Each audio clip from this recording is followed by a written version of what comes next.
Hello and welcome to another Planet video from UNM.nu. This is going to be your Bitcoin update as of August 9th. This will be coming out on August 11th, but I don't think the news, we'll see if any major news comes out this weekend. I'll maybe do an emergency video if that happens, but let's do a weekend review or at least a news update for Bitcoin. Let me start sharing my screen here. See how choppy this is. Hopefully not choppy. Keep an eye on my CPU percentage. Seems okay. Okay. So the first news right here from 11 hours ago is very, very high. $20 trillion Bitcoin predicted a stampede suddenly sends price soaring.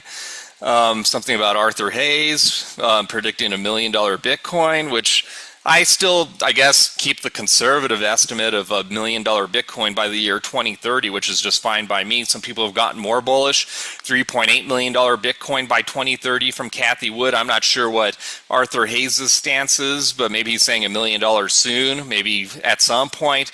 I don't feel like clicking it. It's Forbes. Forbes tends to be pretty picky in terms of subscribing to them, so I don't want to waste my time with that. But definitely positive news for Bitcoin. I should look at the Bitcoin Fear and Greed Index. I just hate because it gets choppy. Let me just do it on my phone and I'll let you know what it is. I didn't do that in yesterday's video. Bitcoin Fear and Greed is at 55, so that's nice. It had been in the 30s, maybe even lower. But we were at extreme greed when Trump talked. Went to extreme fear after the jobs report. Now we're back to just moderate, 55, slightly in the greed section over fear. And the articles probably support that, since fear and greed is kind of based on sentiment in the market, which would include Google News articles. Price rebounds to 59K, while as of now it's actually 61K. So that's better than a day ago. Spot Bitcoin ETF saw largest inflows in 2 weeks. That's positive. Institutional investors probably saw a good buying opportunity once Bitcoin fell below 50,000. So good for them. I've been getting Bitcoin too, so good for me too, I guess.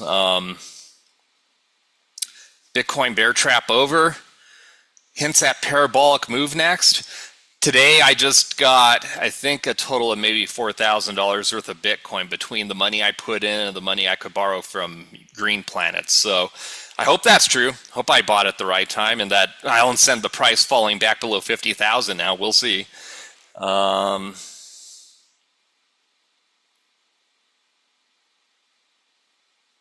Trump bombshell. Sounds like positive news. Beginning of new bull markets.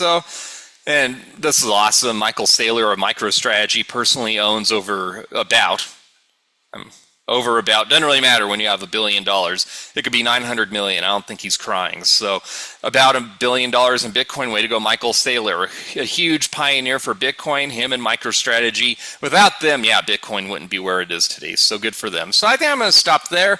That pretty much is a summary of positive sentiment in the market. I wish that positive sentiment could go to Planet. We're still getting a lot of negative chatter in the chat on Telegram, and for good reason. We haven't gotten any news from Byzantine.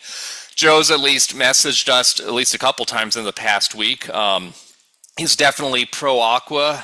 I'm siding toward a one token system, with the caveat being if keeping 2 tokens keeps people around Planet, which our ultimate goal is to build total value locked. So whether that's 1 token or 2 token, that isn't the main problem with Planet. We all know that at Planet.